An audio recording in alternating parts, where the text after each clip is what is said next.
Bienvenue dans ce tout nouveau reportage Schweppes. Nous sommes allés dans un petit coin de paradis au sud-ouest du Cambodge, sur l'île de Koh Kong. C'est tout simplement l'une des plus grandes îles du pays. Alors évidemment, nous avons constaté ces magnifiques cocotiers, ces villages de pêcheurs, mais derrière ce coin de paradis se cache une toute autre réalité. En fait, depuis quelques années, l'île fait face à un conflit entre d'un côté le gouvernement cambodgien qui veut imposer ses intérêts économiques et de l'autre, une association Mother Nature Cambodia qui a décidé de le combattre pour faire valoir les intérêts environnementaux et faire de cette île un parc naturel protégé. Alors partez avec nous 4 jours en immersion avec cette association pour connaître la situation sur place, les problèmes et les solutions. On vous laisse mettre vos jets de sauvetage, jeter l'ancre et c'est parti.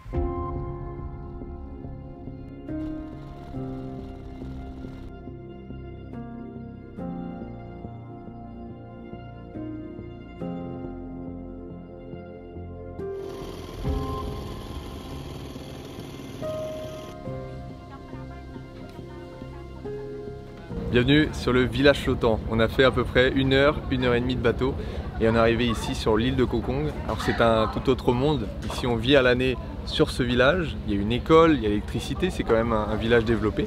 Et on va partir à la rencontre de ses habitants, voir comment eux vivent, comment eux voient leur environnement aussi. Allez, c'est parti. Je vous propose de partir à la rencontre. À seulement quelques kilomètres des côtes se dresse un village un peu particulier. Bienvenue à Alatang, sur la plus grande île du Cambodge, celle de Koh Kong. Ici vit une centaine de familles à l'année, essentiellement de la pêche. Les habitants doivent faire face aux différentes saisons et bien souvent remplacer les installations en bois pour se maintenir au sec. C'est ici que vit depuis 12 ans Chan Veng, un pêcheur local qui se développe petit à petit dans le tourisme avec son bateau. Nous l'avons interviewé et vous aurez son témoignage tout au long de ce reportage. Nous avons d'abord tenté de comprendre comment était la vie ici sur le village, notamment pour les jeunes générations. Le problème dans ce village était qu'il n'y avait pas assez de place dans l'école pour accueillir les enfants. Mais depuis 2 ans, de nouvelles salles de classe ont été construites grâce à l'argent des services sociaux. 6 classes sont sorties de terre, donc je suis très heureux de voir comment évolue mon village. De nombreuses personnes viennent ici pour promouvoir le lieu et nous aider à se développer. Se développer, c'est l'objectif des habitants qui tentent de dompter le tourisme, notamment en proposant des trajets entre leur village et le continent. Ici, la pêche est l'élément central du quotidien de nombreux villageois. Nous avons d'ailleurs pu expérimenter ça le soir de notre arrivée en s'essayant à la pêche à pied. Ici, on ramasse surtout des mollusques et du crabe.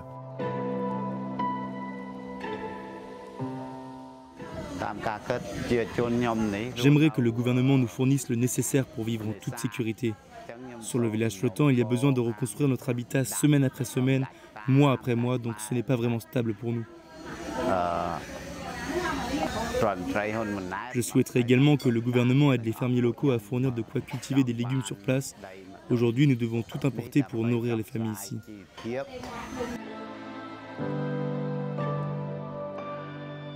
Se nourrir, la priorité pour tous.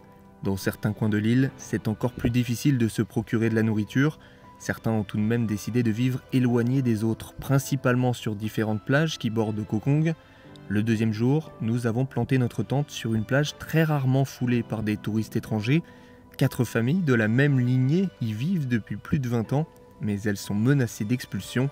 C'est aussi le combat de Mother Nature Cambodia, un mouvement fondé en 2012 et qui mène différentes missions en faveur de la protection de l'environnement. Pendant ces 4 jours, Lisa, membre de ce mouvement, nous accompagne ici à Koh Kong. Elle a décidé de nous emmener découvrir ce bout de terre. Le gouvernement a annoncé vouloir préserver l'île, mais selon le mouvement, la réalité est tout autre. Lisa nous explique la situation sur la plage où nous venons de débarquer.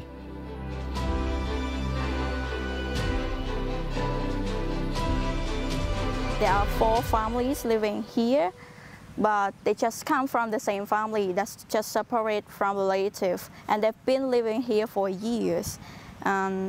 Since 1990s, the island is more popular, and the military just want to remove them to the other side. This is what's happening here. Can you explain what Mother Nature, the organization, wants for all the island of Koh Kong? Mother Nature Cambodia right now is Koh Kong Island is our big project that we want the island to be a national park, to be a protected area for everyone can come. The Ministry of Environment also promised us to put the island as a national park since 2021, but it's just a fake promise for us. So we just want young people and all the people, Cambodian people, realize the island that this is the biggest island, and should be protected and should be deserved to serve for everyone, not just for rich people to come. Because right now the island is controlled by the tycoon. It's controlled by Tycoon Lee Yong-pak.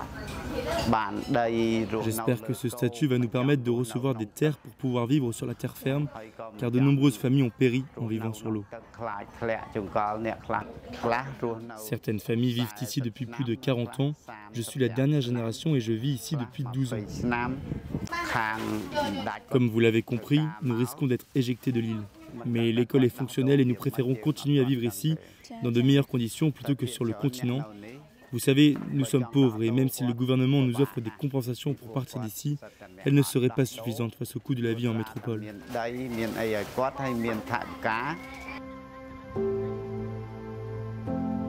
On continue notre immersion sur l'île de Koh Kong. Lisa a pris le temps d'expliquer la situation sur place aux jeunes étudiants venus passer quelques jours afin de s'informer. C'est aussi l'une des missions du mouvement Informer la jeunesse.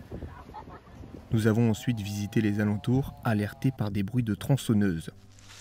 Bon, vous voyez, là on est en train de marcher dans l'île, on devait faire juste une randonnée pour un peu voir le paysage. Et en fait on a découvert qu'il y avait des gens en train de tronçonner des arbres, pas très loin de là où on est. Donc on entend les bruits de tronçonneuses, on ne sait pas si c'est légal ou pas, mais on pense que non. Mais c'est pour montrer que voilà, l'île est en plein combat écologique. Enfin, en tout cas, Mother Nature est en combat écologique contre le gouvernement, entre guillemets, et tout ce qui est fait sur l'île. Quand on marche, on voit beaucoup de déchets au sol. On a ces arbres qui sont en train d'être détruits, il y a de la surpêche aussi.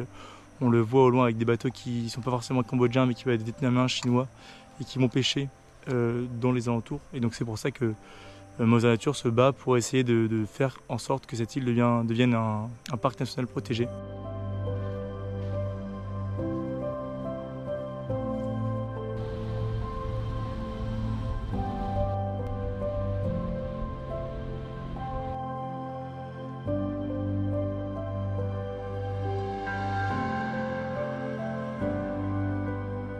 Avec la mer en fond, on va prendre le bateau et se diriger vers la plage numéro 3. C'est une plage que Lisa veut absolument nous faire découvrir parce qu'elle est particulièrement touchée par la pollution.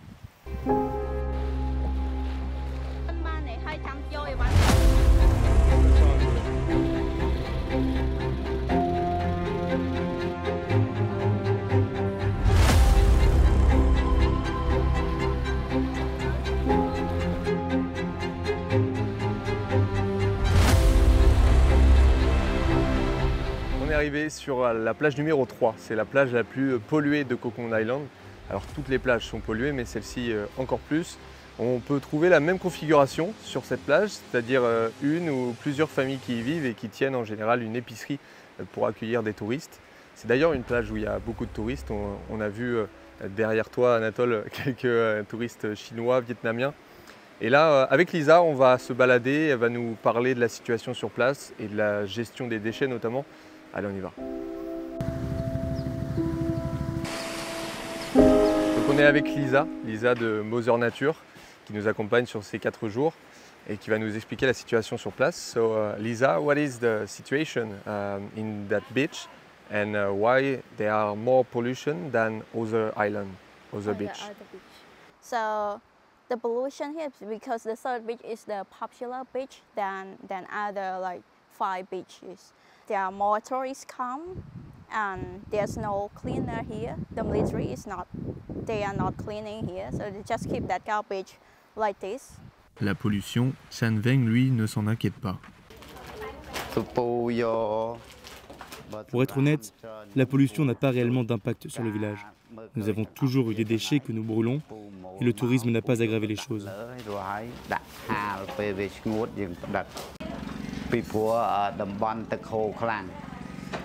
Il n'y a pas de gros impact sur la pêche. Ici, autour de cette île, les courants sont trop forts et les déchets ne se stockent pas à un même endroit. En plus de cela, le courant fait que les déchets ne se déposent pas au fond de la mer, donc ils ne tuent pas la faune.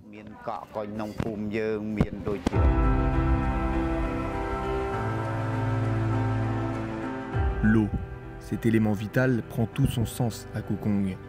Protéger cette eau, c'est assurer la pérennité des habitants.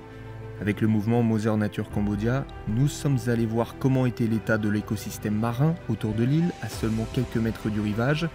Les coraux sont là, mais semblent affaiblis.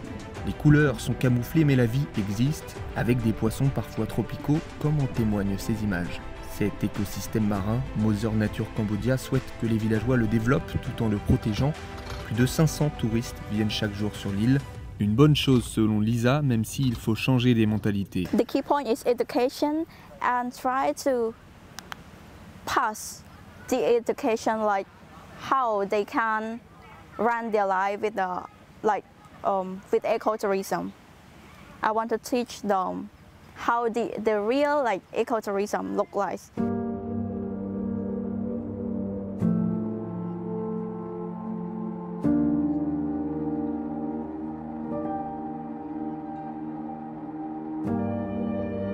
Mother Nature Cambodia œuvre en faveur de la protection de l'environnement et mène de nombreuses missions. Le mouvement, non reconnu par l'État, s'est fait connaître pour son combat et sa victoire contre un projet de construction de barrages par une entreprise chinoise dans le sud-ouest du Cambodge. Cette prise de position leur a donné de la crédibilité. Ils ont reçu le prix Right Livelihood en 2023, l'équivalent du prix Nobel, je cite, pour son travail aux côtés des communautés locales pour préserver la nature et les moyens de subsistance, même face à une répression croissante du gouvernement contre l'activisme de la société civile.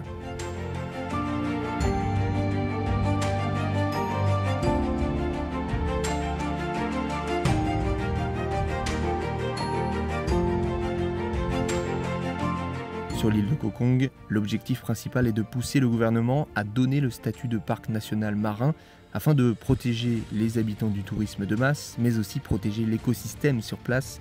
Ce statut pourrait notamment interdire les projets de construction démesurés. When it comes to national park, this island will be a protected area, which is stated by the law. I want them to live on the land. It's not in the water like that, because this island so big. It is 103 kilometers square. So in general, we don't want any development here. We just want these places to be a natural places. Keep its nature, keep it natural like this. Just give more social service to people as we deserve, like in the city. We deserve more, right? We want them to respond to our voices, talking about Alatan people, talking about the whole island, that we want this island to be controlled by the government, not a private company which has a bad background like Mr. Lee Yong-pat. We don't want that. So please listen to our voice and make sure that you're not, you're gonna put this island to be a national park, marine national park in the future.